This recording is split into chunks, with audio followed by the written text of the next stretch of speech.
Hi dear students, ഇന്ന് നമ്മൾ cost അക്കൗണ്ടിങ്ങിലെ അടുത്ത ഒരു ഏരിയയാണ് ഡിസ്കസ് ചെയ്യുന്നത്. അടുത്ത ഏരിയ എന്ന് പറയുന്നത് പെർപെച്വൽ ഇൻവെൻട്രി സിസ്റ്റം എന്താണ് എന്നുള്ളതാണ്. അതേപോലെ തന്നെ അതിൻ്റെ കുറച്ച് തിയറി ഭാഗങ്ങളാണ്. നമ്മൾ പ്രോബ്ലം എത്തുന്നതേ ഉള്ളൂ. കോസ്റ്റ് അക്കൗണ്ടിങ്ങിൻ്റെ ആദ്യത്തെ ഒരു പാർട്ട് എന്ന് പറയുന്നത് മെജോറിറ്റിയും ഒരു തിയറി പോർഷനാണ്. സോ നമുക്ക് പലപ്പോഴും പരീക്ഷയ്ക്ക് ചോദിക്കുന്ന ക്വസ്റ്റ്യൻസ് തന്നെയാണ് നമ്മൾ ഡിസ്കസ് ചെയ്യുന്നുള്ളൂ. അപ്പോൾ അതുകൊണ്ട് വളരെ ശ്രദ്ധിച്ചിട്ട് പോയിൻറ്റ്സ് നോക്കാം. ഓക്കെ, അപ്പോൾ നമ്മൾ പെർപെച്വൽ ഇൻവെൻട്രി സിസ്റ്റം അല്ലെങ്കിൽ മെറ്റീരിയൽ വരുന്ന ഭാഗമാണ്. It is the system of verification of material. ഇതൊരു മെറ്റീരിയലിൻ്റെ വെരിഫിക്കേഷനാണ്. അതേപോലെ തന്നെ it is a system of records maintained by the controlling departments which reflects the physical movement of stock and their current balance. അല്ലേ, നമ്മളുടെ ഒരു സ്ഥാപനത്തിൽ എത്ര മെറ്റീരിയൽ സ്റ്റോക്ക് ഉണ്ട്, ഫിസിക്കലി എത്ര മെറ്റീരിയൽ സ്റ്റോക്ക് ഉണ്ട് എന്ന് ഒരു സ്റ്റോക്ക് വെരിഫിക്കേഷൻ നടത്തുന്ന പോലെ തന്നെയാണ് പെർപെച്വൽ ഇൻവെൻട്രി സിസ്റ്റം എന്ന് പറയുന്നത്.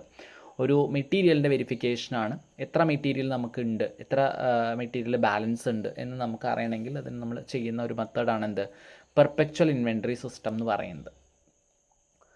ഇനി ഒരു പെർപെച്വൽ ഇൻവെൻട്രി സിസ്റ്റത്തിൻ്റെ അഡ്വാൻറ്റേജ് എന്ന് പറയുന്നത് എന്തൊക്കെയാണ്? Quick valuation of closing stock. നമ്മുടെ ക്ലോസിംഗ് സ്റ്റോക്ക് എത്രയാണെന്ന് നമുക്ക് പെട്ടെന്ന് വാല്യൂ ചെയ്തെടുക്കാനായിട്ട് പറ്റും. അതേപോലെ തന്നെ ലെസ്സർ ഇൻവെസ്റ്റ്മെൻറ്റ്സ് ആൻഡ് മെറ്റീരിയൽസിൽ ഒരുപാട് നമ്മൾ സ്റ്റോക്ക് ചെയ്ത് വെക്കേണ്ട ആവശ്യമില്ല. പെർപെച്വൽ ഇൻവെൻട്രി സിസ്റ്റം ആകുമ്പോൾ നമുക്കൊരു ലെവലിൽ നമുക്ക് കറക്റ്റായിട്ട് മെയിൻറ്റെയിൻ ചെയ്യാൻ പറ്റും. നമുക്ക് ഓവർ സ്റ്റോക്കിങ് കുറയ്ക്കാൻ പറ്റും. ഒരുപാട് ക്യാഷ് ചെയ്യേണ്ട, മെറ്റീരിയൽ ഇൻവെസ്റ്റ്മെൻറ്റ് ചെയ്യേണ്ട ആവശ്യമില്ല. Then helpful in formulating proper purchase policies. Purchase policy എപ്പോഴും പ്രോപ്പർ ആക്കാൻ പറ്റും. അതേപോലെ തന്നെ വർക്കിംഗ് ക്യാപിറ്റൽ ആഡിക്വസി നമുക്ക് മെയിൻറ്റെയിൻ ചെയ്യാൻ പറ്റും. Immediate detection of theft and ലീക്കേജോ തെഫ്റ്റോ അങ്ങനത്തെ എന്തെങ്കിലും വന്നു കഴിഞ്ഞാൽ പെട്ടെന്ന് അറിയാൻ പറ്റും. Beneficial in ascertaining efficiency of stores organisation നമുക്ക് ചെയ്യാൻ പറ്റും. അതേപോലെ തന്നെ over stocking and under stocking can be avoid, രണ്ടും നമുക്ക് ഒഴിവാക്കാനായിട്ട് പറ്റും. Then it provides a moral check on the stock keeper. അല്ലേ, നമുക്ക് സ്റ്റോർ കീപ്പറുടെ ഇതിൽ ഒരു മോറൽ ചെക്ക് എന്ന് വേണമെങ്കിൽ പറയാൻ പറ്റും. അല്ലേ, എപ്പോഴും സ്റ്റോർ കീപ്പറാണ് മെറ്റീരിയൽസിൻ്റെ കാര്യങ്ങൾ ചെയ്യുന്നത്. അപ്പോൾ അത് അദ്ദേഹം കറക്റ്റായിട്ട് ചെയ്യണം എന്നുള്ളതാണ് ഒരു മോറൽ വാല്യൂ വെച്ചിട്ട്. ഇനി ചിലപ്പോൾ നമ്മൾ 2 മാർക്സിനൊക്കെ ചോദിക്കുന്ന ക്വസ്റ്റ്യൻ ആണ് കേട്ടോ ഇനി നമ്മൾ പറയുന്നത്. ഇത് ചിലപ്പോൾ 2 മാർക്കിനൊക്കെ ചോദിക്കാൻ സാധ്യതയുള്ളതുകൊണ്ട് ഞാനത് ഈ വീഡിയോയിൽ ഉൾപ്പെടുത്തുന്നത്. മെറ്റീരിയൽ റിക്വസിഷൻ എന്ന് പറഞ്ഞാൽ എന്താണ് മെറ്റീരിയൽ റിക്വസിഷൻ? അതേപോലെ തന്നെ സ്റ്റോഴ്സ് റിക്വസിഷൻ ഉണ്ട്, മെറ്റീരിയൽ അബ്സ്ട്രാക്റ്റ് ഉണ്ട്. മെറ്റീരിയൽ റിക്വസിഷൻ എന്ന് പറഞ്ഞാൽ ഒന്നുമില്ല, it is a document authorising the store keeper to issue material stated there in to consuming department. അപ്പം നമ്മളൊരു ഡിപ്പാർട്ട്മെൻറ്റിന്, ഒരു പ്രൊഡക്ഷനിലൊരു ഡിപ്പാർട്ട്മെൻറ്റിന് കുറച്ച് മെറ്റീരിയൽസ് ആവശ്യമുണ്ട്. നമ്മൾ സ്റ്റോഴ്സിൽ നിന്നാണ് റിക്വസ്റ്റ് ചെയ്യുക. അല്ലേ, സ്റ്റോഴ്സിലേക്ക് നമ്മൾ റിക്വസ്റ്റ് കൊടുക്കും. സോ ഇത്ര മെറ്റീരിയൽസ്, ഇന്ന ക്വാണ്ടിറ്റി, ഇന്ന ക്വാളിറ്റിയുള്ള മെറ്റീരിയൽസ് നമുക്ക് ആവശ്യമുണ്ട്, സ്റ്റോറിൽ ഡിപ്പാർട്ട്മെൻറ്റിലേക്ക് വേണമെന്ന് പറഞ്ഞാൽ നമ്മൾ റിക്വസ്റ്റ് കൊടുക്കും. അതിനെയാണ് എന്ത് പറയുന്നത്, മെറ്റീരിയൽ റിക്വസിഷൻ എന്ന് പറയുന്നത്, റിക്വസ്റ്റ് ചെയ്യാം. അതേപോലെ തന്നെ അടുത്ത ഒരു റിക്വസ്റ്റാണ് സ്റ്റോർ റിക്വസിഷൻ എന്ന് പറയുന്നത്. Store requisition. A store requisition is a formal request made by an individual or department within an organization to obtain specific item or material from the inventory or store. ഇതും നമ്മൾ ഒരു ഡിപ്പാർട്ട്മെൻറ്റിലേക്ക് അല്ലെങ്കിൽ ഒരു inventory system പ്രകാരം നമ്മൾ മെറ്റീരിയൽസിനെ request ചെയ്യുന്ന ഒരു ഇതാണ് സ്റ്റോർ റിക്വസിഷൻ എന്ന് പറയുന്നത്. Then material abstract. Material abstract എന്ന് പറയുന്നത് അതൊരു ഡോക്യുമെൻ്റാണ് which classify the records of issue of material return or transfer and it is a material issue analysis sheet. നമ്മൾ മെറ്റീരിയൽ അനാലിസിസ് ഷീറ്റ് എന്ന് പറയുന്ന ഒരു ഡോക്യുമെൻ്റാണ്. മെറ്റീരിയൽ എത്ര മെറ്റീരിയൽ ഇഷ്യൂ ചെയ്തിട്ടുണ്ട്, അല്ലെങ്കിൽ ഇപ്പോൾ അതേപോലെ തന്നെ മെറ്റീരിയൽ റിട്ടേണും ട്രാൻസ്ഫറും ഉണ്ടെങ്കിൽ അത് എത്രയുണ്ട് എന്ന് കൃത്യമായിട്ട് നമുക്ക് ക്ലാസിഫൈ ചെയ്ത് ചെയ്യുന്ന ഒരു ഡോക്യുമെൻ്റാണ് എന്ത്, മെറ്റീരിയൽ അബ്സ്ട്രാക്റ്റ് എന്ന് പറയുന്നത്. അപ്പോൾ മെറ്റീരിയൽ റിക്വസിഷൻ എന്താണ്, അതേപോലെ തന്നെ സ്റ്റോർ റിക്വസിഷൻ എന്താണ്, മെറ്റീരിയൽ അബ്സ്ട്രാക്റ്റ് എന്താണ്? മെറ്റീരിയൽ റിക്വസിഷൻ എന്ന് പറയുന്നത് അത് ഓതറൈസ് ചെയ്യുന്ന സ്റ്റോർ കീപ്പറാണ് to issue material stated there in the consuming department. മറ്റത് ഓരോ ഡിപ്പാർട്ട്മെൻറ്റുമാണ് ചെയ്യുന്നത്.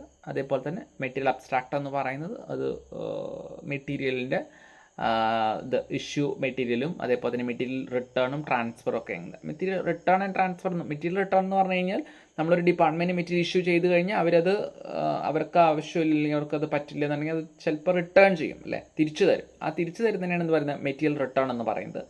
മെറ്റീരിയൽ ട്രാൻസ്ഫർ എന്ന് പറഞ്ഞു കഴിഞ്ഞാൽ നമ്മൾ ഒരു ഡിപ്പാർട്ട്മെൻറ്റിൽ നമ്മൾ മെറ്റീരിയൽ കൊടുത്തു കഴിഞ്ഞാൽ ആ ഡിപ്പാർട്ട്മെൻറ്റ് ആ മെറ്റീരിയൽ വേറൊരു ഡിപ്പാർട്ട്മെൻറ്റിലേക്ക് കൊടുക്കുകയാണെങ്കിൽ അത് ട്രാൻസ്ഫർ ആയിട്ട് മാറും. അങ്ങനെ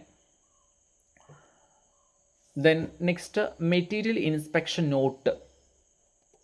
മെറ്റീരിയൽ ഇൻസ്പെക്ഷൻ നോട്ട് എന്ന് പറയുന്നൊന്നുമില്ല. It is a report prepared by the inspection department after inspecting the material received അല്ലേ. നമ്മൾ പർച്ചേസ് പ്രൊസീജിയർ ഉണ്ട് അല്ലേ, പർച്ചേസ് മെറ്റീരിയൽസ് റിസീവ് ചെയ്ത് കഴിഞ്ഞ് ഇൻസ്പെക്ഷൻ ഡിപ്പാർട്ട്മെൻറ്റ് അത് ഇൻസ്പെക്ട് ചെയ്ത് ആ മെറ്റീരിയൽസിൻ്റെ ക്വാളിറ്റിയും ക്വാണ്ടിറ്റിയും ഒക്കെ കറക്റ്റാണെന്ന് ചെക്ക് ചെയ്ത് കഴിഞ്ഞ് ഒരു വെരിഫിക്കേഷൻ തരും അല്ലേ, അവർ ഒരു റിപ്പോർട്ട് തരും. ആ റിപ്പോർട്ടിനെയാണ് പറയുന്നത് മെറ്റീരിയൽ ഇൻസ്പെക്ഷൻ നോട്ട് എന്ന് പറയുന്നത്.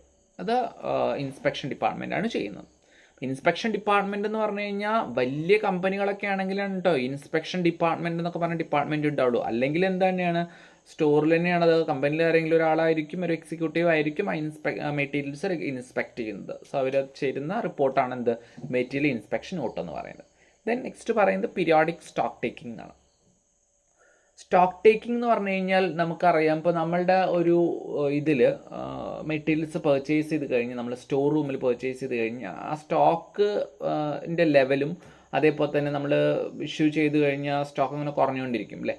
അപ്പോൾ ഇത് എപ്പോഴും നമ്മൾ കറക്റ്റായിട്ട് നമ്മളുടെ കയ്യിൽ എത്ര സ്റ്റോക്ക് ഉണ്ട് എന്നുള്ളത് കൃത്യമായിട്ട് അറിഞ്ഞിരിക്കണം. കാരണം നമ്മളുടെ പ്രൊഡക്ഷൻ ബ്ലോക്ക് ആവാതിരിക്കണമെങ്കിൽ കറക്റ്റായിട്ട് നമുക്ക് മെറ്റീരിയൽസ് ഇഷ്യൂ ചെയ്യാൻ പറ്റും അല്ലേ. ഇപ്പോൾ ഒരു ഡിപ്പാർട്ട്മെൻറ്റ് മെറ്റീരിയൽസ് ചോദിക്കുന്ന സമയത്ത് നമ്മുടെ കയ്യിൽ കറക്റ്റായിട്ട് മെറ്റീരിയൽസ് സ്റ്റോക്ക് ഉണ്ടാവണം.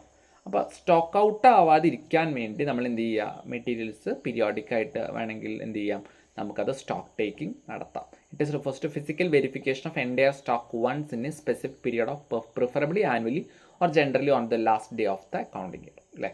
ലാസ്റ്റ് ചിലപ്പോൾ മിക്കവാറും 31 മാർച്ച് തൊട്ട് മുന്നേക്കുള്ള ഏതെങ്കിലും ഡേറ്റിലൊക്കെ ആയിരിക്കും സ്റ്റോക്ക് ടേക്കിംഗ് ചെയ്യുക. ആനുവലി ചെയ്യാറുണ്ട്.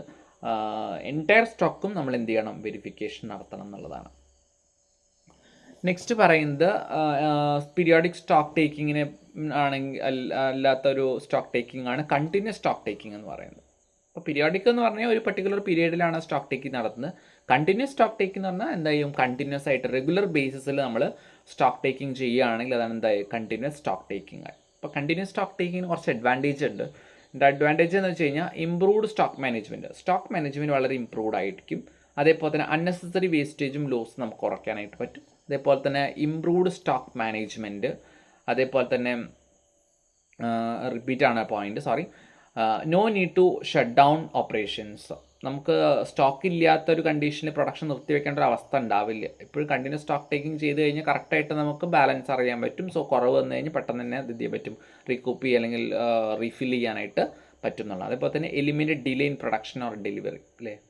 പ്രൊഡക്ഷനും അതേപോലെ തന്നെ ഡെലിവറി ഒന്നും നമുക്ക് എന്ത് ചെയ്യാൻ പറ്റില്ല, ഇതാക്കില്ല, ഒഴിവാക്കാനായിട്ട് പറ്റും, എലിമിനേറ്റ് ചെയ്യാൻ പറ്റും.